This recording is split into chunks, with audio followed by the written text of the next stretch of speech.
Всем привет! Данное видео посвящено тому, что я буду сравнивать все отличия аниме и манги «Восхождение в тени». Стоит начать с того, что есть ранобэ, манга и аниме. Ранобэ — это история, написанная исключительно в текстовом формате. Манга пишется по ранобэ и представляет собой комикс, который читается справа налево. А аниме, в свою очередь, рисуется уже по манге, и из-за этого могут возникать некие отличия, несостыковки и вырезанные сцены. Цель же этого ролика — найти многие эти отличия и показать их вам. Начну с самого основного, и это визуальный стиль. Аниме очень неплохо может передать мангу, например, как на сравнении, что вы видите на экране. Чего только стоит финал второго сезона, битва в котором выглядит в десятки раз лучше, чем в манге. Видно, как студия Nexus максимально старалась над динамикой боя. Также стоит упоминание опенинги первого и второго сезона. Опенинги эксклюзивны для аниме и не имеют аналогов.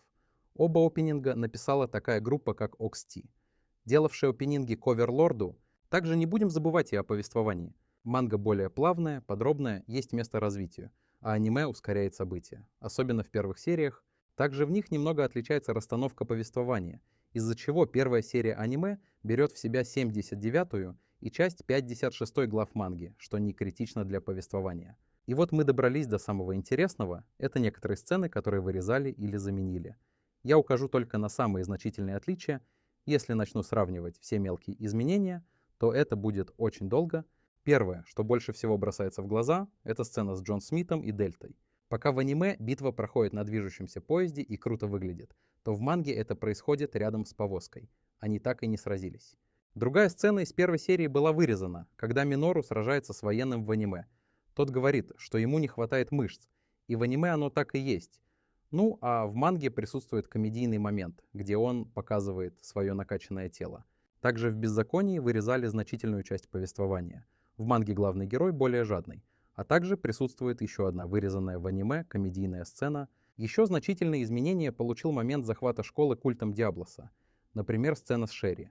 А еще поменяли действующих теней и то, как выглядит главный злодей. Ну и быстренько пройдусь по парочке мелких изменений. Сида в сцене с Шерри в манге ударили в спину, а в аниме в грудь. Сцена, где тень защищает деньги, также претерпела небольших изменений. А первой серии Минору вырубил бандита броском через себя и ударом ногой, а в манге Джибом Дельту в манге он видит как собачку, а в аниме как человека. В первой серии аниме повествование идет от лица Нишино, а в манге от Минору. А теперь итоги. Если вы любите плавное повествование и больше комедийности, то вам стоит почитать мангу, а в случае, если же больше серьезности и динамичных сцен, то аниме. Мое мнение, что манга стоит того, чтобы ее почитать, хоть и не обладает какой-то очень крутой рисовкой. Ну вот, и наше видео подошло к концу. Всем спасибо за просмотр и удачи!